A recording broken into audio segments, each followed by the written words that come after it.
Specific steps have been outlined on how to overcome destructive phenomena. On the sidelines of this meeting, a whole number of contacts of the minister with interested parties is being worked on. Let us now move to the situation around Ukraine. These days are marking 11 days since the tragic events in downtown Kiev that are known in history as an armed anti-constitutional coup d'etat. On February 18, 2014, allegedly peaceful anti-government manifestations on Euromaidan morphed into forceful actions. Headquarters of the leading party of regions was captured and burned. 2 employees died. The protesters attacked the Berkut militia unit and other law enforcement bodies. Western organizers, sponsors, and orchestrators of those street battles under attractive banners of an allegedly better European life, democracy, human rights, and a combat against corruption mercilessly were pushing the protesters ahead. That's the tactics of a life shield.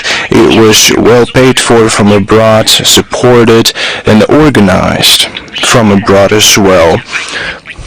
This is an attack on democracy, not its support. Those mass manifestations, riots were organized to oust the legitimate power in Ukraine. For some reason, the Ukrainian political discourse called this bloody coup, as you might know, the revolution of dignity. That's how it translates. Revoluция гідності in the Ukrainian language. Let's now see what it means. The dictionary of the Ukrainian language gives 2 definitions, and both of them don't have anything in common, neither with the tragedy on Maidan, nor with today's Ukraine. The first definition reads as a set of traits characterizing positive moral qualities. That what dignity stands for according to the dictionary. But what exactly, when we look at those events, was a manifestation of those positive moral qualities?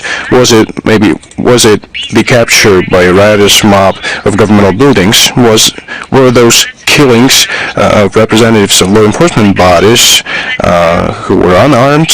Maybe the preparedness to sell the country for cookies that were handed out by Victoria Nuland on Euromaidan.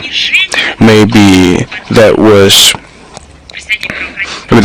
the acts towards law enforcement bodies, representatives against whom criminal cases were initiated, who were persecuted. The Kiev regime did not specify what exactly constituted positive moral qualities out of that list, but their promises to investigate the tragedy on Euromaidan and another tragedy in Odessa that happened on May 2nd, 2014, and their promise to not allow impunity and to provide the supremacy of law remained empty words. Let us now look at the second definition of that term, гідність. It means a person's realization of his civic weight, of his civic responsibility.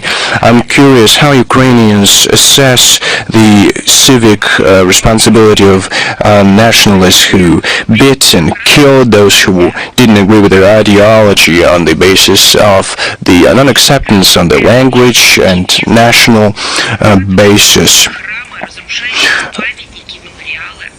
Where the civic weight of those who seized churches and demolished monuments? Are Ukrainians now proud that it's now prohibited to speak Russian under pretext for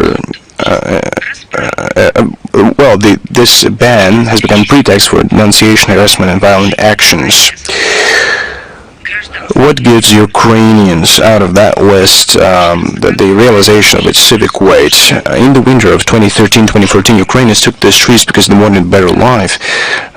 There were a lot of changes, but, can you find a spot on Earth where no changes take place? But did they really achieve what they were hoping for? Did they achieve exactly what they were hoping for when they took to the streets on Euromaidan, but the answer is evident. The Euromaidan led to a deep splitting in society, repressions, and a combat against dissent, rampant nationalism and neo-Nazism, lawlessness, nihilism, and a combat against ethnic manifestation, peaceful manifestations of culture and history. It led to a complete degradation to a social and economic situation in the country. In February 2014, there was still a real chance, despite everything that was happening, for a peaceful settlement of the crisis in Ukraine, but there was one prerequisite needed, the implementation of the agreement between the authorities and the opposition. It was signed, let me remind you, on February 21st, 2014, and it was done with assistance. Do you remember who assisted this process? It was Germany, France, and Poland.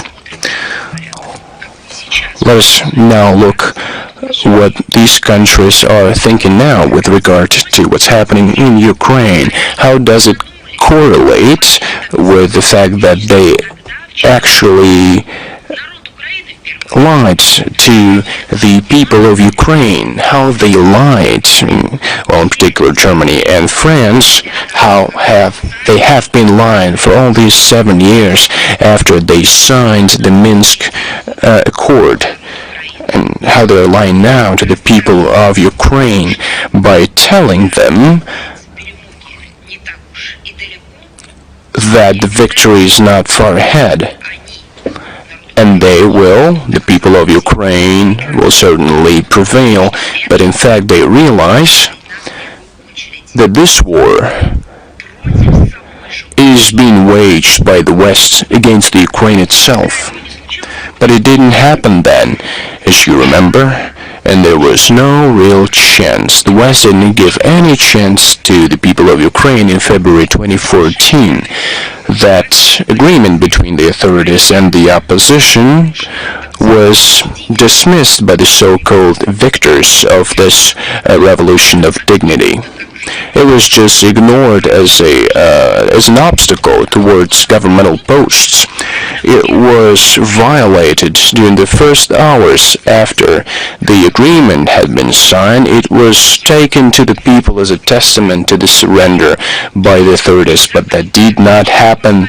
The Westerners, including their intermediaries, instead of calling upon nationalists to adhere by the provisions of the agreement, just concluded that the change in power was made. The anti-Russian, Russophobic, Russian policies were supported. Then the conditions were formed for what will later be called the Ukrainian crisis that took many years and maimed destinies of different peoples. Now let us move on to the crimes of the Kiev regime. Back then, the Ukrainian militants received indulgence from allegedly enlightened Western pseudo-democracies. Now they continue their terror against civilian population and civilian infrastructure of the Russian regions. From February 12th to February 13th, targeted drone strikes of the AFU on the civilian transport and infrastructure in the Belgorod region killed 6 people and injured at least 8 people. We talk about it each time at our briefing, but at the Munich Security Conference, when they allegedly talk about the policy of security, we listened to a representative of the European Union, and he said that Russian civilians allegedly don't suffer. They don't get killed, they don't get maimed, allegedly. I refuse to believe what I've heard, that it was not a fake news, but we double-checked it and double-checked it again. We saw footage of that conference and we realized that those people were just, it was just ludicrous. They had all the names, family names, first names, birth dates, with regard to those people who have fallen victims to the Kiev regime, but I reiterate at all those international platforms that is not happening, that nothing of that sort happened in the town of Bucha. No one has given a single first or last name, not a single date of birth, hasn't demonstrated a single photograph of those people who allegedly fell victims to the Russian troops. For each person who fell victim to the Russian regime, we say we have all the data, we have all the information to prove them wrong. On February 12th, different DPR settlements became subjected to Ukro-Nazi strikes. One person died and at least 15 people were injured, including a teenager born in 2006. Banderites are hunting for passenger buses. On February 12th and 13th, a city bus and two minibuses were hit in the Nikitevsky rayon of Gorlovka in the DPR. On February 14th, on the Pologi-Chapaevka road in the Zaporozhye region, a strike was conducted on the Ukrainian drone at a commuter bus. The driver was shell-shocked. On February 16th, a drone strike hit Slavansk on Kuban in the Krasnoyarsky Krai, and a 4-year-old girl was seriously injured. Russian courts continue to give sentences to Ukrainian neo-Nazis and mercenaries for their war crimes. Those who are the militants of the 22nd Separate Mechanized Brigade of the AFU, Zavatsky, Fodolenko, Taran, and Savakis were accused of their crimes of committing terrorist acts against military civilian population. To 13.5 years was sentenced Georgian mercenary Gela Khordzavanidze. He was declared internationally wanted. A criminal case was initiated with regard to British legionnaire Mr. Garrett, who fought from January 2015 to December 2017 in the neo-Nazi Azov unit. Let me remind you that it's been recognized as a terrorist organization and has been prohibited in the Russian Federation. From February 22nd to November 2024, he fought in the International Legion. Investigative bodies in Russia continue their work to bring Ukro-Nazis and foreign mercenaries to justice for the war crimes and other atrocities. Now let us move on to what will certainly be silence, and we realize that all those European human rights activists, the so-called diplomats and representatives of international organizations. Now let's talk about inhumane treatment of Russian prisoners of war. The Investigative Committee of Russia has recorded further facts of an inhumane treatment on the side of Ukrainian of Russian prisoners of war by Ukrainian neo-Nazis in violation of international humanitarian law. One of the war-wounded fighters was injured in the Kharkov detention center after being captured. He was forced to sign documents discrediting Russian armed forces. He was forced to join the ranks of Territorial Defense of Ukraine. Another prisoners of war, another serviceman of ours, was being tortured and kept in a pit by Ukrainian forces. He was forced to give information about the Russian army. A criminal case was initiated on charges of using prohibited methods and means in armed conflict. Now, on the illegal crossing of the Russian border by foreign journalists, a criminal case was initiated against Spanish journalist Alberto Rojas, working for El Mundo newspaper. The law enforcement bodies have recorded that in February this year, he, together with neo-Banderite formations, illegally crossed the Russian border in the direction of the Sudzha district of the Kursk region, where he met with Banderites from the 47th Brigade of the AFU. That's not the first time when foreign journalists illegally cross the Russian border to tell about quote-unquote feats of the army of Zelensky. Of course, they violate Russian laws, which is now being discussed by investigative committee and the law enforcement bodies, but of course they also violate the code of journalist ethics because they are disseminating propaganda materials. Moreover, they violate the common human moral qualities because they propagate violation and violence. Well, we also... And this is a natural outcome, natural result of internal anger and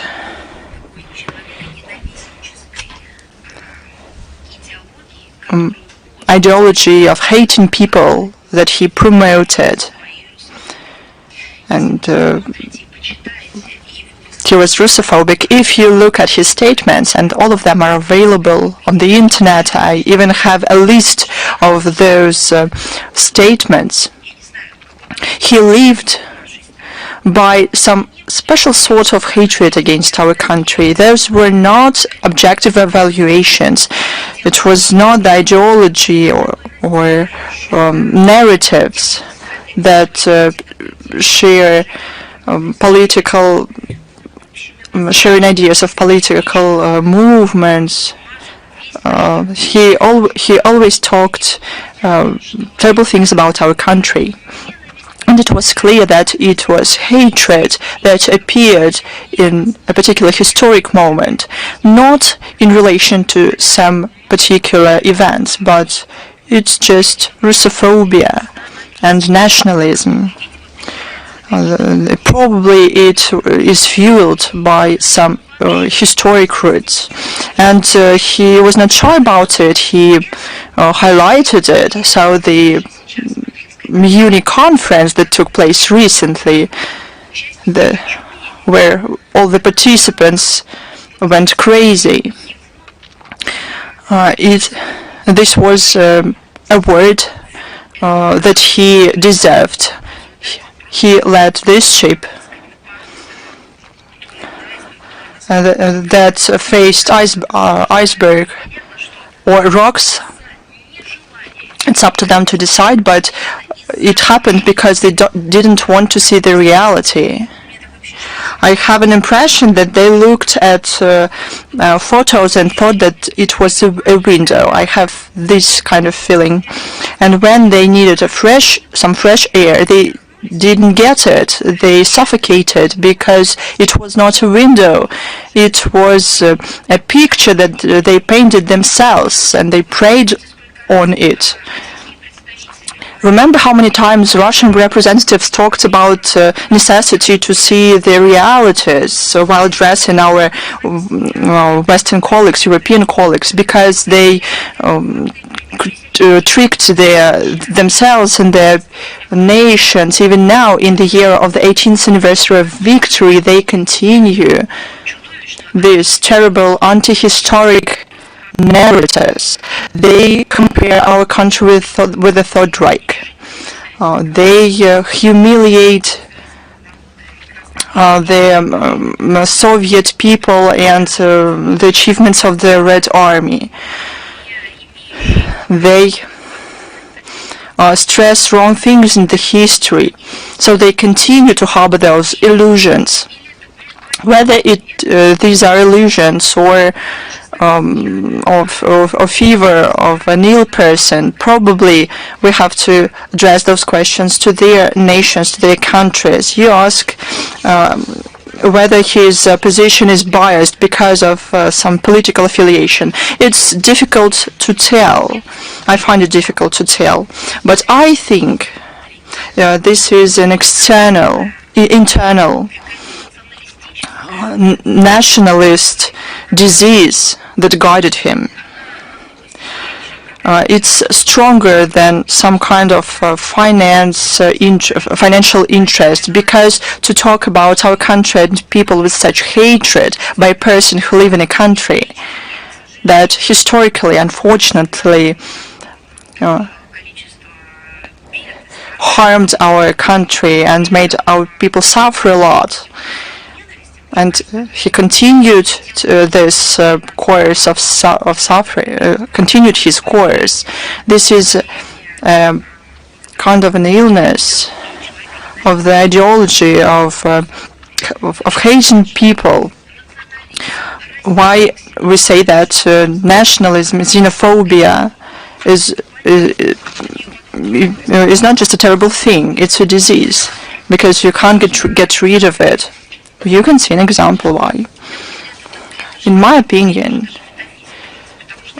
there's some metaphysics about this, because such self-revealing actions and Munich Security Conference that took place in February 2025, all those tears and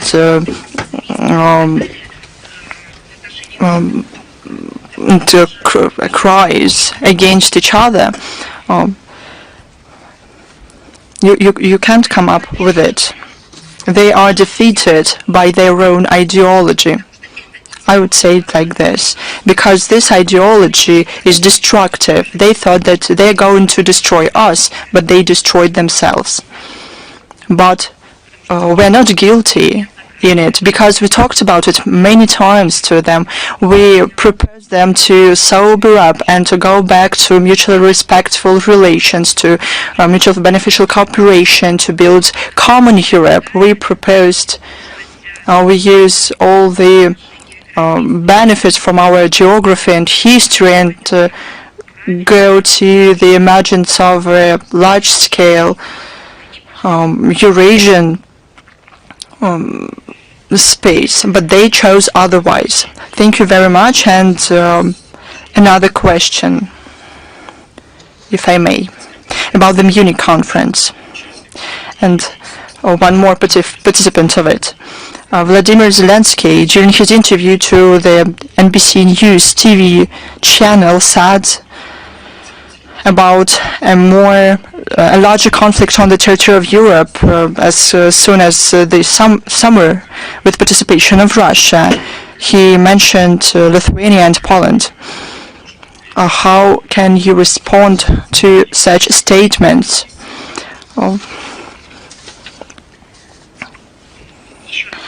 One more time.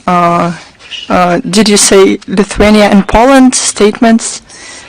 On February 17th, Vladimir Zelensky, during an interview to the NBC News TV channel, said about a larger armed conflict on the territory of Europe this summer, and said that Lithuania and Poland can become the probable territories for this. Probably Vladimir Zelensky, this head of a terrorist organization and junta, probably he has plans to either attack the neighboring countries, the countries of the EU, or plans to organize terror attacks on their territories. Probably he talked about that.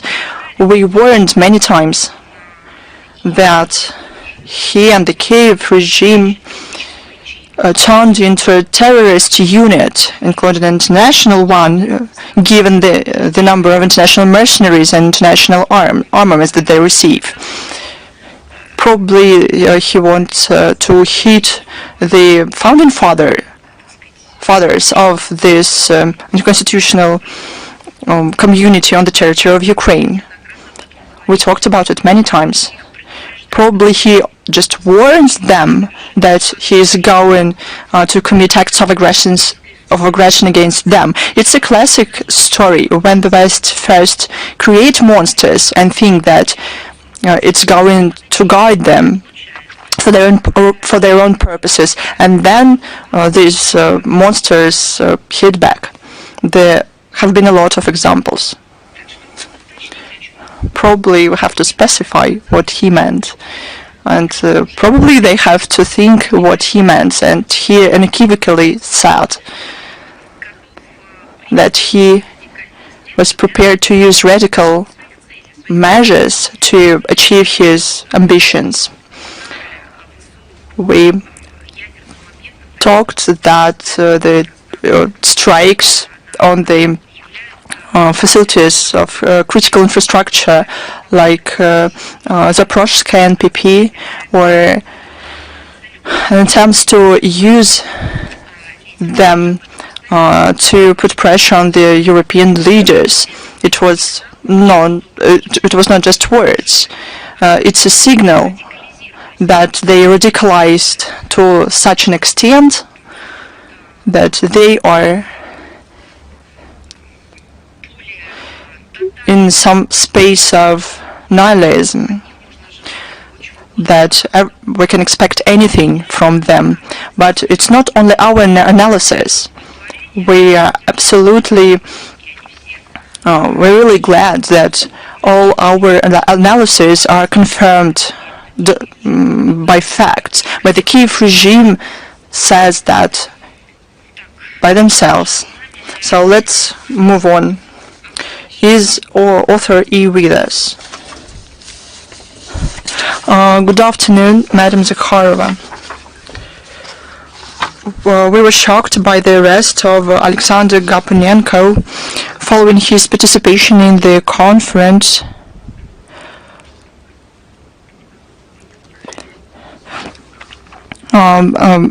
dedicated to the ethnic genocide of the Russian-speaking population as a factor of preparation to the war with Russia.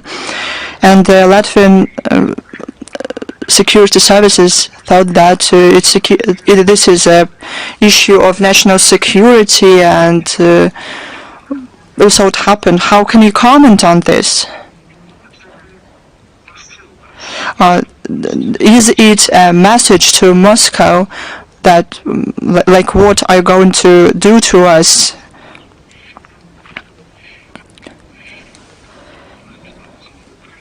Or is it a signal to Trump himself that the local special securities show who really control political processes in the region?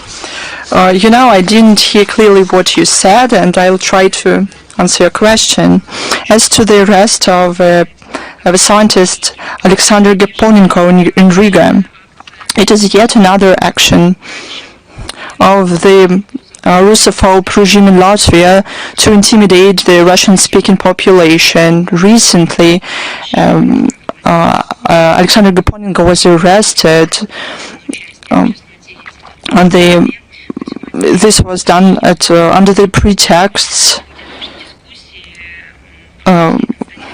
he said about the sad realities in Latvia, and the authorities commit terror against this ethnic group of people, against Russians, I mean. And he only confirmed in his statement the evaluations that were given earlier by the relevant international organizations about the sad situation with human rights and rights of minorities in the modern Latvia.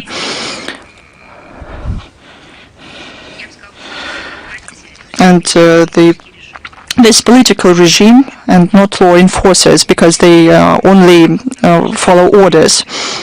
It is enough just to give a speech at the round table to have a criminal case against you under 2 articles. So we can say that here Latvia violates the international agreements, including the Pact on the International Covenant on Civil and Political Rights, the Convention on the Protection of Human Rights and Fundamental Freedom, as well as their commitments within the OSCE. We'll follow the situation with him. We'll do everything we can to protect his rights. So we'll draw attention to what is going on, because it's a real crime against human rights. In pursuit of liberty, human rights, Latvia turned into a place where they are not respected. Here's Almayadin with us.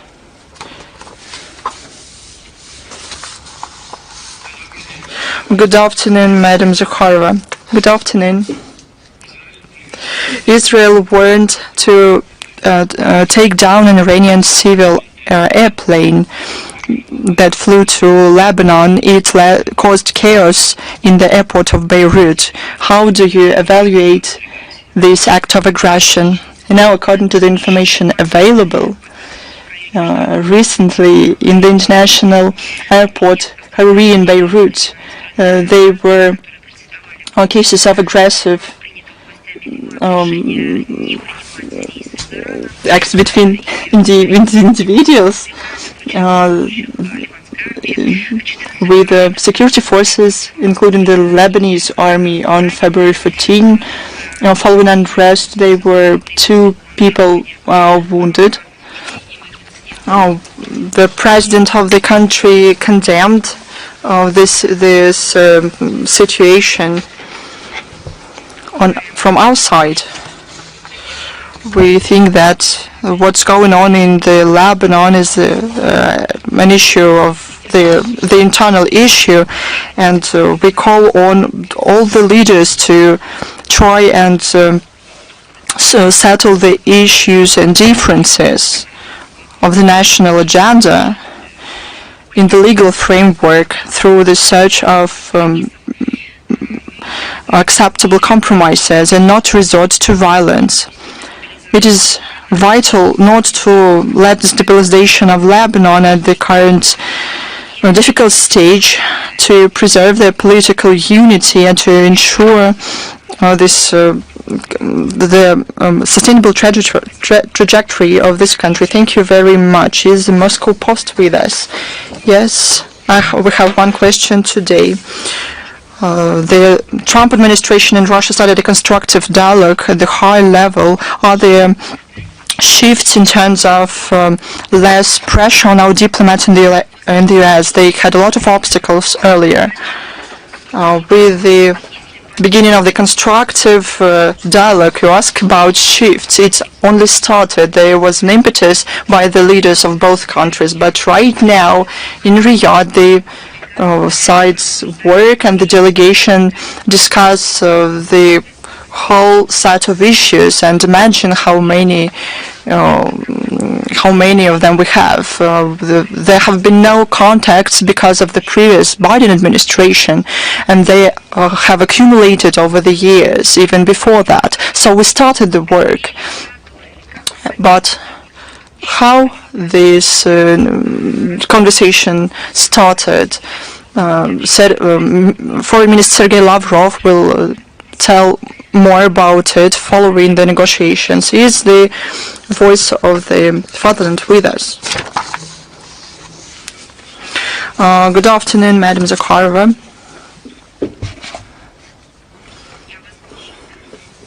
We have the following question.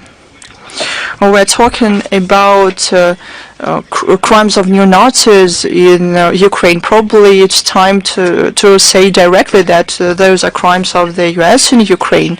I think that the White House even started to talk about it. We always stressed that those who created and established the Kiev regime, who sponsored them, who supplied them with armaments, who were accomplices of the terror attack. See a nervous, almost panicky reaction of the Western American contacts. The West is surprised. How can that be? Well, it can. Russian-American contacts on top and high levels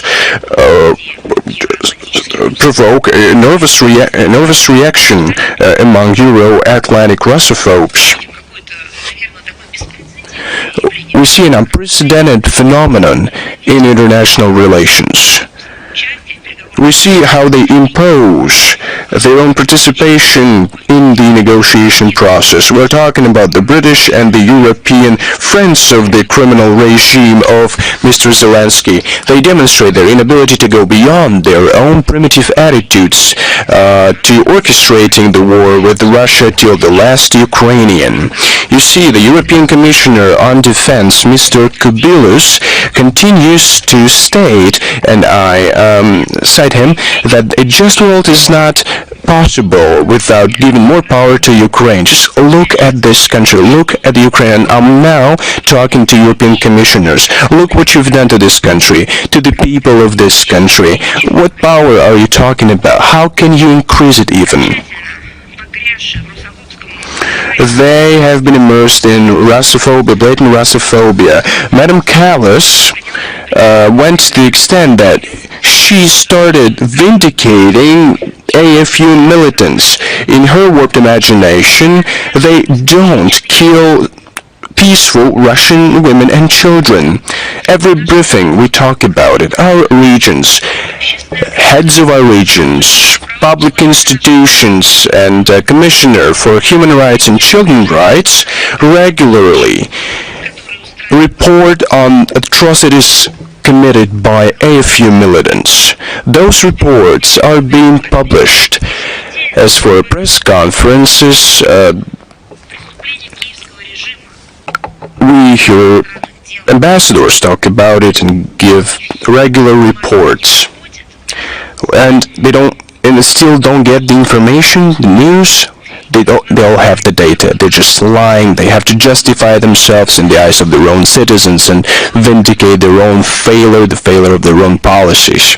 That's why they are prepared to abet the killings of Ukrainian citizens. They are ready to do that by supplying them with weapons and lie to their own people. Every time we will highlight those fakes and debunk them and give answers against the backdrop of a rapidly changing situation. Such a flawed logic of thinking looks like something characterized as despair, anger, and weakness. They can try all they want to prolong the agony of the Kiev junta. They will not succeed. Because they fell victims of deceit and aggression that the Westerners involved them in under the models of democracy, economic prosperity, and so on and so forth. Sooner or later, all of them will have to take responsibility for what they've done. The complicity with the modern Ukrainian Banderovics may echo to many European elites as accomplices of bloody crimes of the neo-Nazi regime that they had nurtured. More attempts to draw parallels between Nazi Germany and the USSR are beautiful, miserable, and groundless. I'll remind you, it was the USSR who defeated Nazism. It was the USSR liberated its territory and then went on and liberated Europe. They do it out of fear. The US and NATO are afraid of inevitable collapse of Ukrainian Nazis. They are afraid of responsibility before their own peoples, because they left their people and people of Ukraine and on February 12th, the Verkhovna Rada passed a law to establish in Ukraine the so-called National Prayer Day on February 24th. According to the concept note, I quote, the common prayer will defend Ukraine and those who continue fighting on the battlefield and will testify to spiritual unification. Note, unification of the Ukrainian nation and a symbol of faith in victory. Everything is here. What kind of unification are we talking about when on the behest of Zelensky and the Westerners are behind him and the Ukrainian Orthodoxy is damaged? We see that churches are seized in monasteries. We see talk show and culinary TV shows. It is preposterous. They turn churches into something strange. They make people leave the churches. They persecute the clergy. They make them swear allegiance to the schismatics. What kind of unification are we talking about?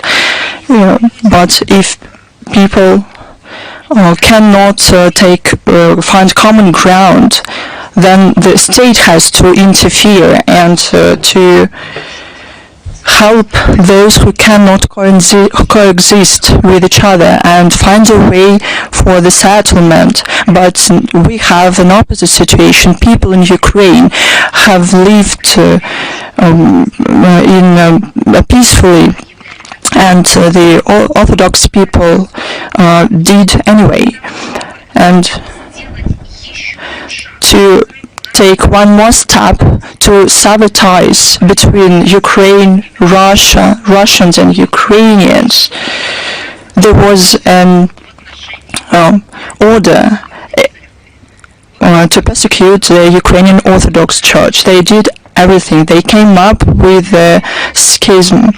They came up how to seize churches, monasteries, how to incite the believers against each other. And now it turns out there is a day for a common prayer. But there's one more aspect. We're talking about the prayer for the Ukrainian armed forces that continues terror against civilians, both of Russia and Ukraine. This is a prayer for the Nazi evil. This is literally attempt to make the evil something sacred.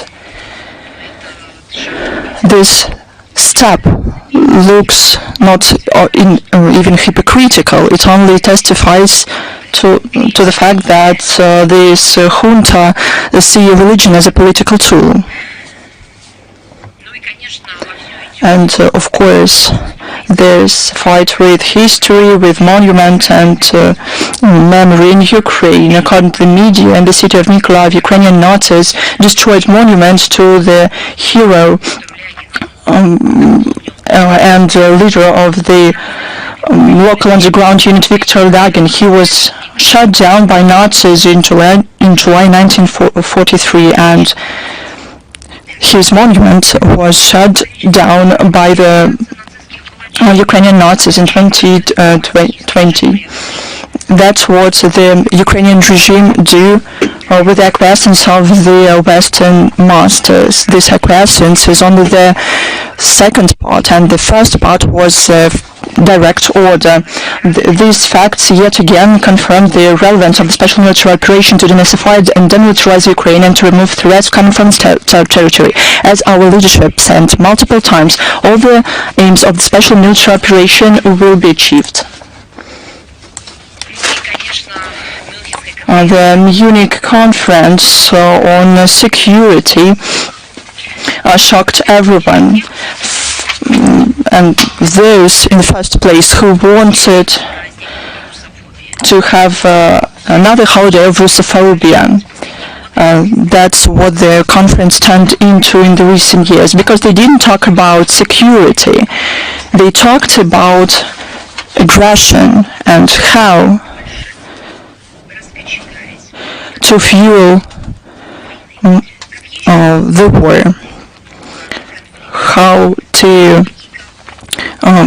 increase conflicts, how to incite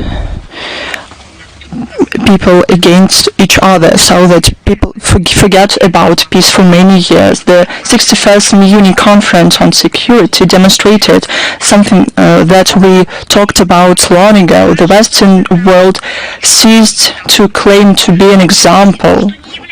They are not an example. They even don't claim to be an example of security or democracy. Nothing close. The event aimed, according to the organizers, to analyze trends and articulate ideas of Euro-Atlantic security policy. Was reduced to a squabble between two coasts of the Atlantic. All of this went along with the traditional Russophobe rhetoric. Any constructive ideas in terms of architecture of security in Europe and in the world in general weren't there. They didn't went there for this purpose. The same old story.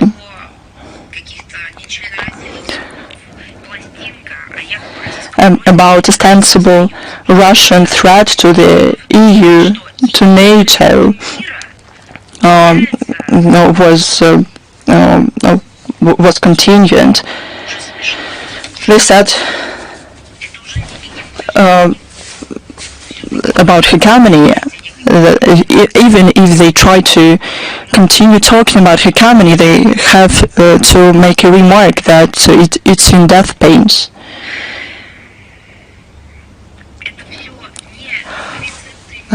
Those are not recipes for peace. Those are recipes for disaster. What should they talk about instead? First of all, what mistakes did they make? First of all, they should have analyzed their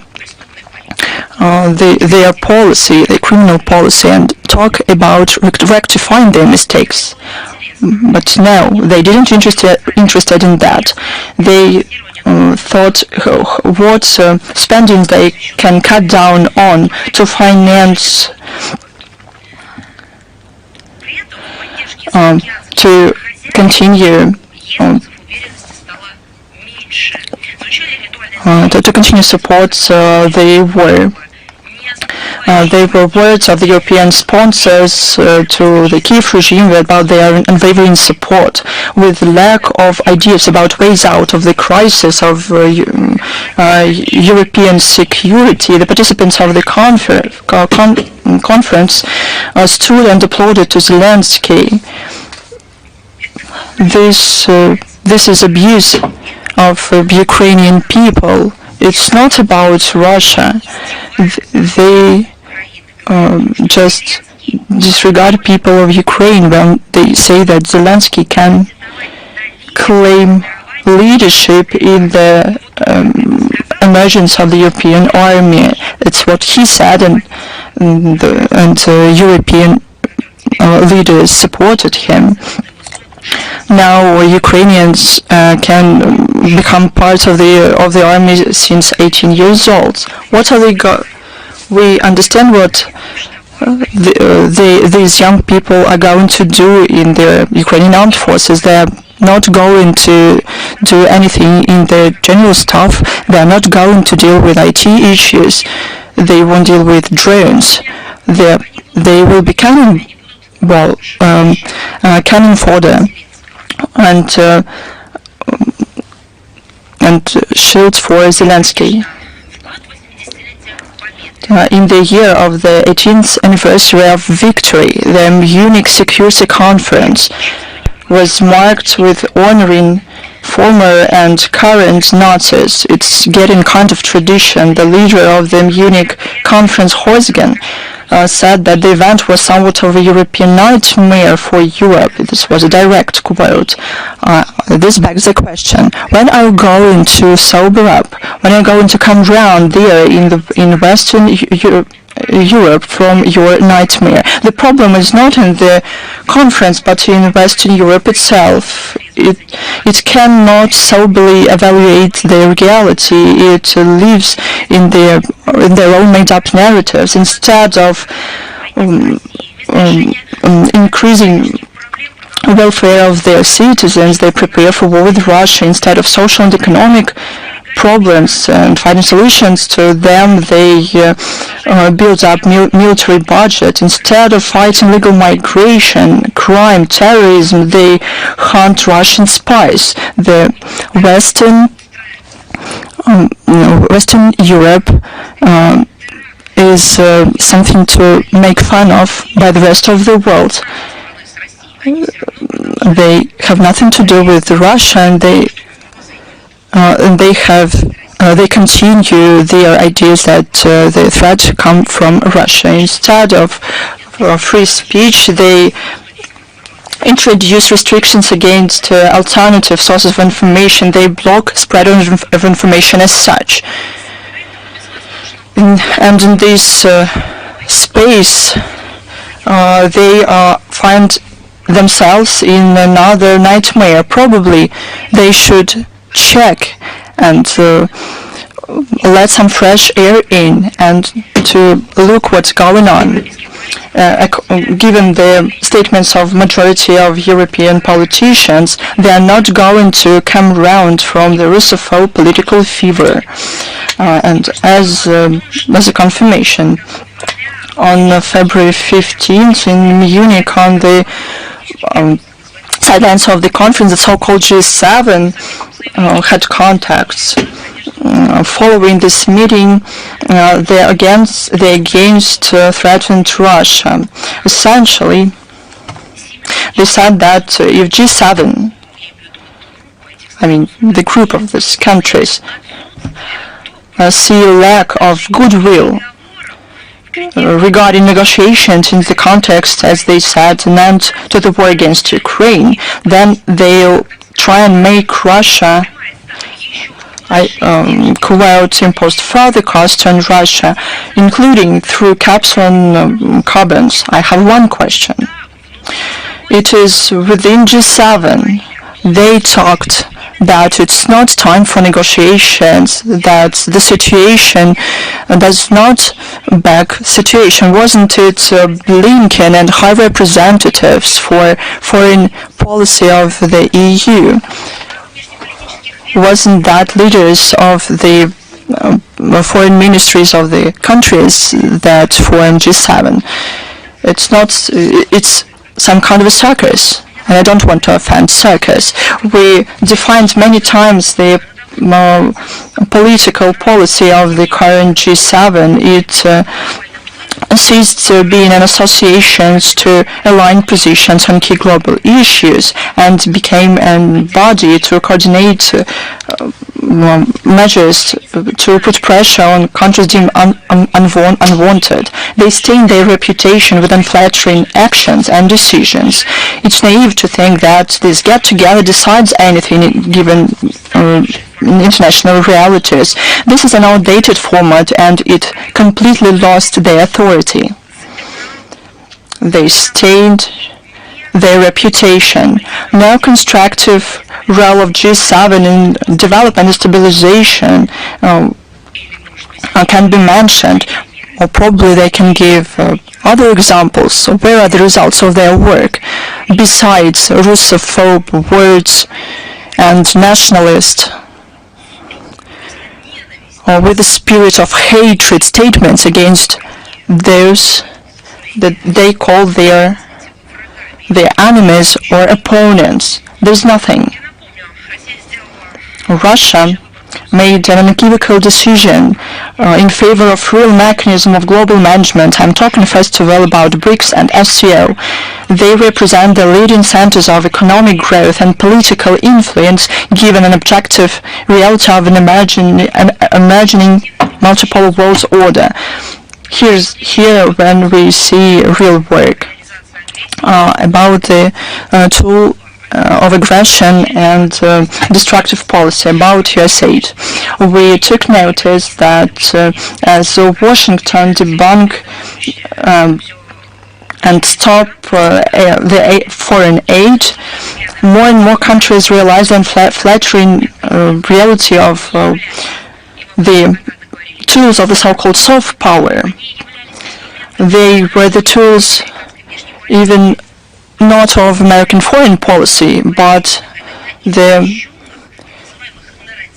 maintaining of the narratives of American ultra-liberals,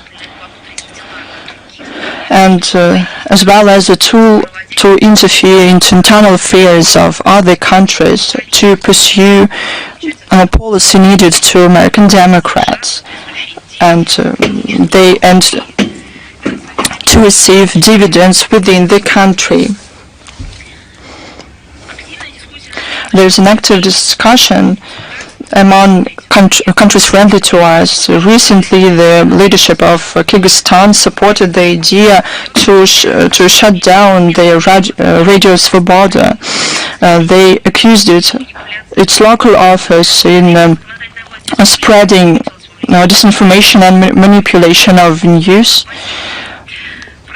The Parliament of Kazakhstan also called for audit of the US aid on the territory of Republic for the purpose of financing a number of harmful projects, from attempts to impose the people with neoliberal values to interference into internal policy. One more time, Russia said that the American programs have more risks than aid itself. That's why we weren't surprised in regards to these messages. They only confirmed what we had been talking about for many years, including for those countries who doubted or weren't sure.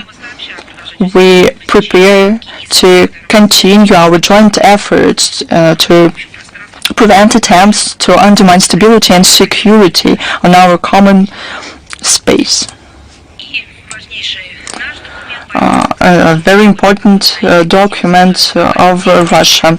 Countering extremism is getting a special sphere in the international cooperation. This can be explained by the growing problem of radicalization of citizens.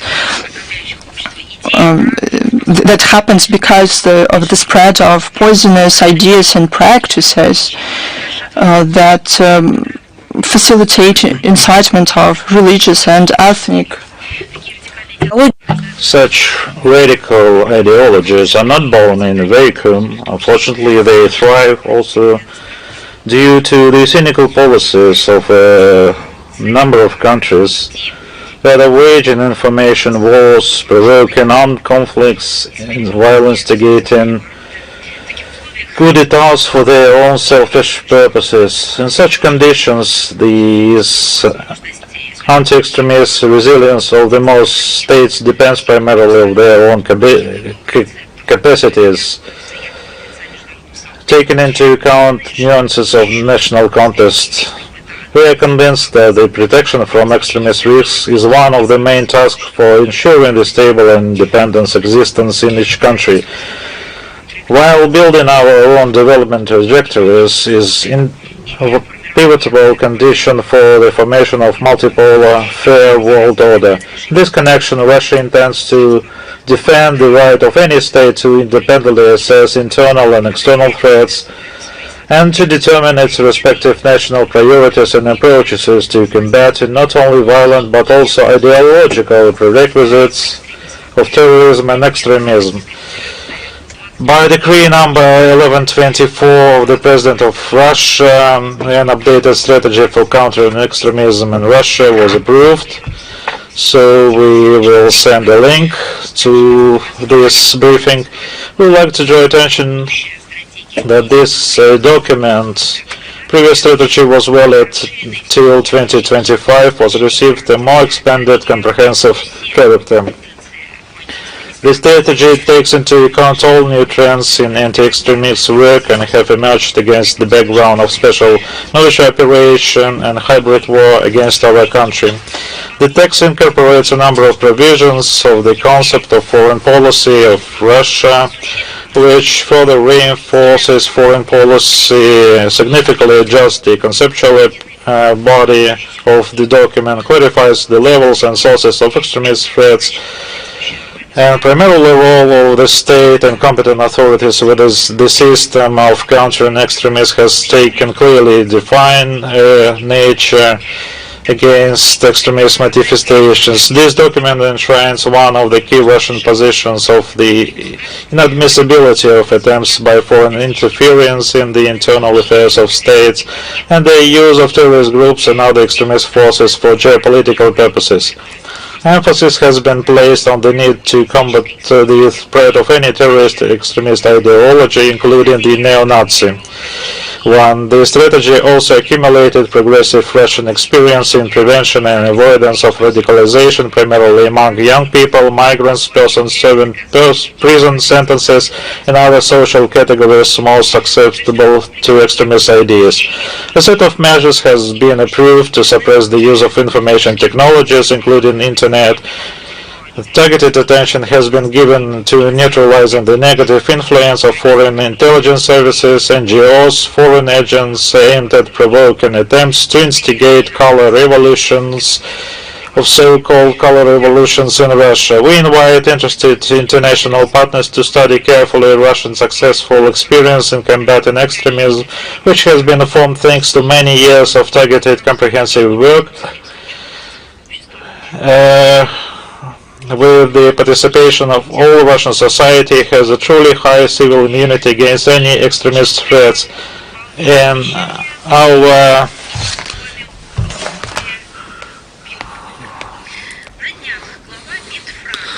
recently Mr. Barrow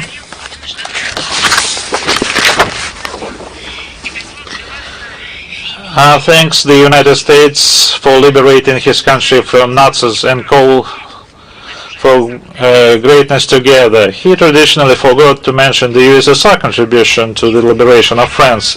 I quote Mr. Barrow, both Europe and France has never been greater than when they fought for the freedom together with the United States.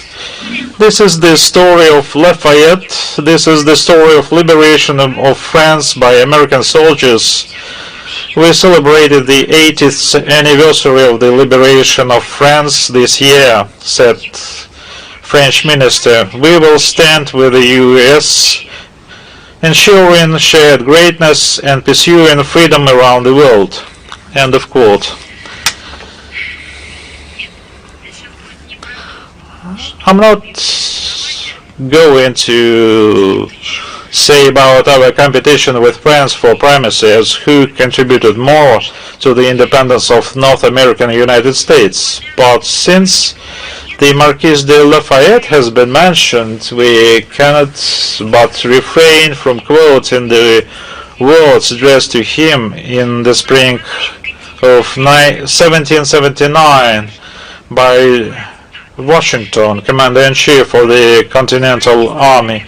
We are much grateful to learn from a reliable source that the request and proposal of Great Britain to the Russian Empress have been rejected with contempt. End of quote. Washington, noting Catherine II's resolute refusal to conclude any treaty of alliance with Great Britain, emphasized that the imperial government has motivated its position in expression bearing the stamp of respect for the right of mankind. End of quote. And this is briefly about the US. One could go into more detail about Abraham Lincoln's support of Russian squadron forces on the west and east coast during the American Civil War. They were quite instrumental in preventing British and French intervention on the side of the southern states. But I would talk about this next time if someone is willing to say something in distortion. Today we would focus on France. I understand that among those words I just mentioned, Jean-Le Marot even doesn't understand them. But I would focus quite in detail and would try to use simple words in order to bring this into his mind. I would like to comment on his statement about liberation and greatness. The light landing in Normandy in 1944 undoubtedly became a turning point in liberation of France from the Nazis' operation, with one nuance.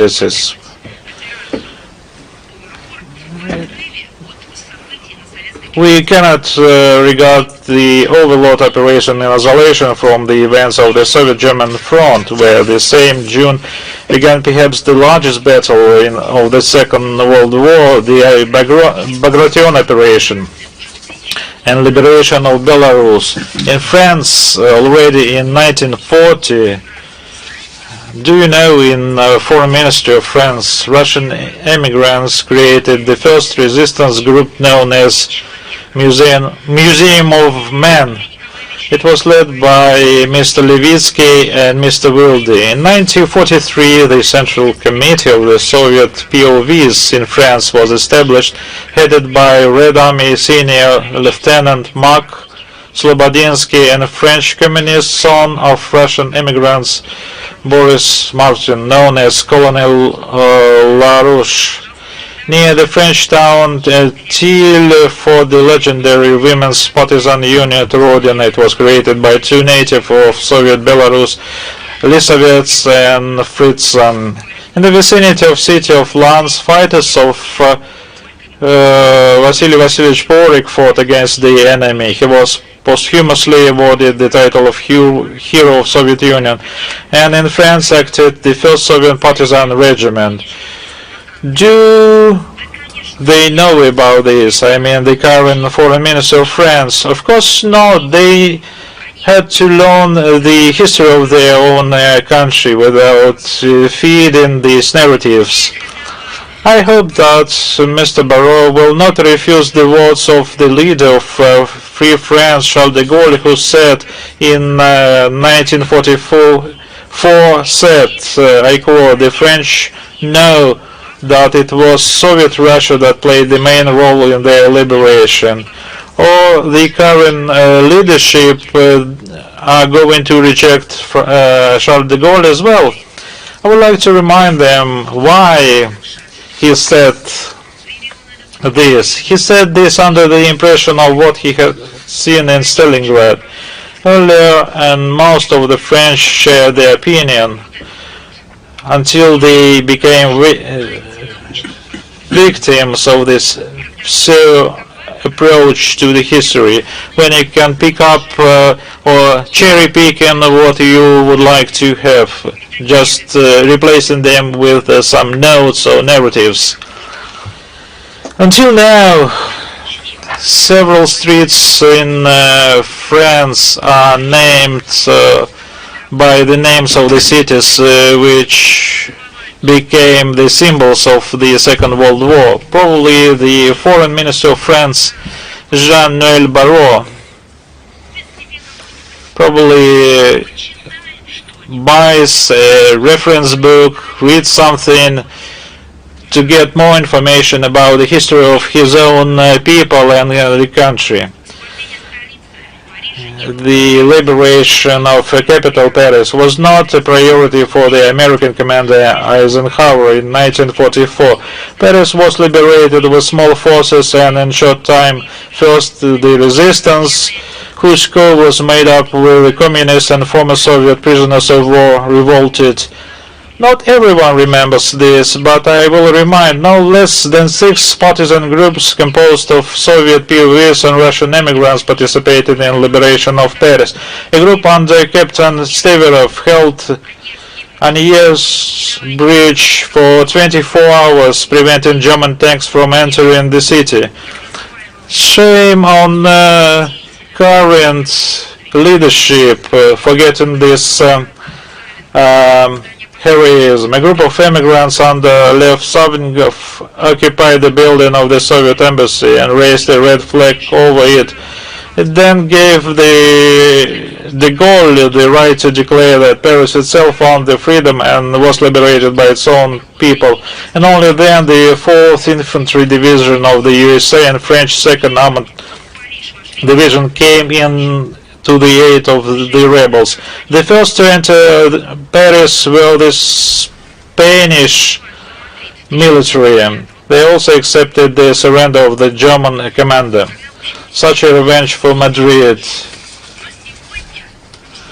Then the common efforts, fascism really didn't pass, but today, through the efforts of Free Europe, it has returned to the guise of neo-Nazism.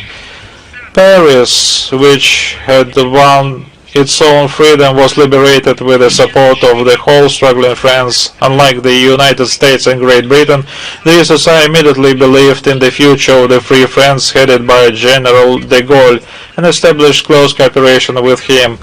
By his order, the legendary air regiment Normandy Neman was established, which became a vivid symbol of the Soviet-French brotherhood in arms. It also worth recalling the significant contribution of NATO of Russia in capture Soviet citizens. I would recommend the French Minister of Foreign Affairs to get acquainted with the article Soviet Citizens and Russian Immigrants in the French Resistance Movement by Alexei Meshkov, Russian ambassador to France, published in December 2024 in the French magazine Histoire Magazine. I understand for the current level of the French diplomacy, this text is very difficult, but you should make efforts if you are about to say something to this end. It is difficult to agree with Barro's assertion that both Europe and France have never been greater than when they fought for freedom together with the United States. Americans have never viewed the Europeans as truly equal allies and partners. There has always been an inversely proportional relationship between France's true greatness and rapprochement with the United States. This was again well understood by de Gaulle, who saw cooperation with Russia as a prerequisite for this country's greatness. And Barrot, if he has anything to thank for France's greatness after World War II, it is the leader of the USSR, Joseph Stalin. It is to him that the Fourth Republic owns its status as the victor. The history of France knows leaders capable of great deeds for the national interest of their countries, and there are different assessments. Now we don't have any illusions about the current ones. But what is clear, no matter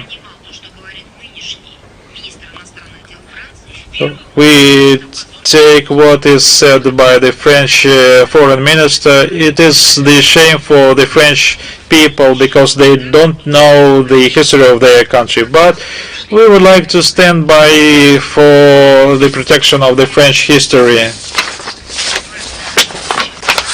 Another important event is the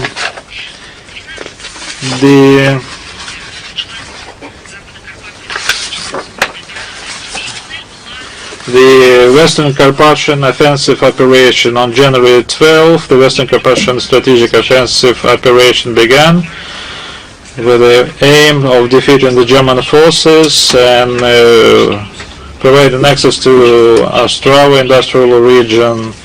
The Czech industry, famous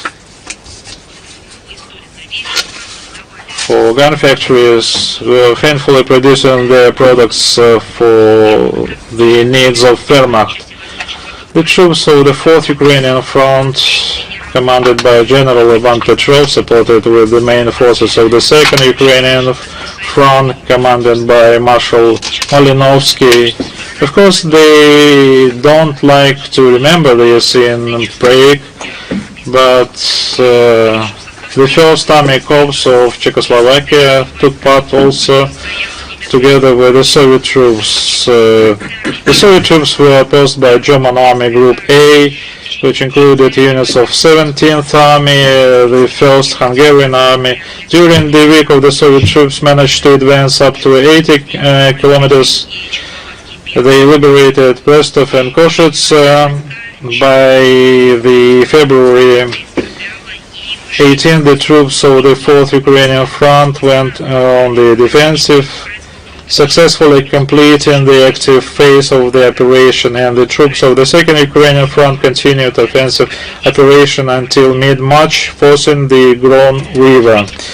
The success of the 4th Ukrainian Front offensive in the most difficult winter conditions in mountainous terrain with a minimal advantage in forces over the well-fortified enemy can be compared only with the legendary crossing of Field Marshal Suvorov through the Alps at the end of the 18th century.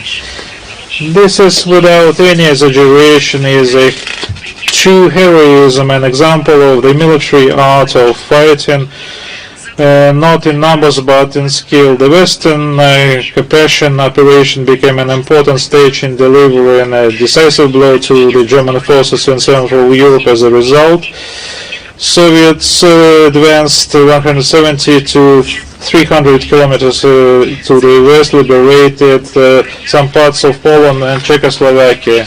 For the courage of heroism shown in battlefields, many units and formations were awarded orders, and 42 formations and units were given honorary names. Another important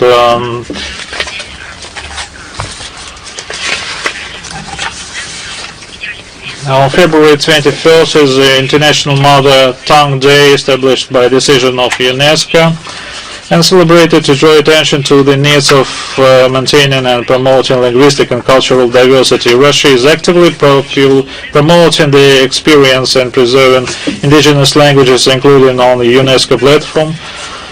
Our country is a leader in terms of contributing to International Decade of Indigenous Languages. Our country has organized major international conferences on the support of native languages and the use of information technologies. The sixth International Conference, Information and Communication in Digital Age, Explicit and Implicit Influence, was devoted to that and held in Khanty-Mansiysk. The second high-level international conference, World Treasury of Mother Tongues, in St. Petersburg. They were attended by 200 experts from 40 countries. Considerable attention is paid to introduction of computer speech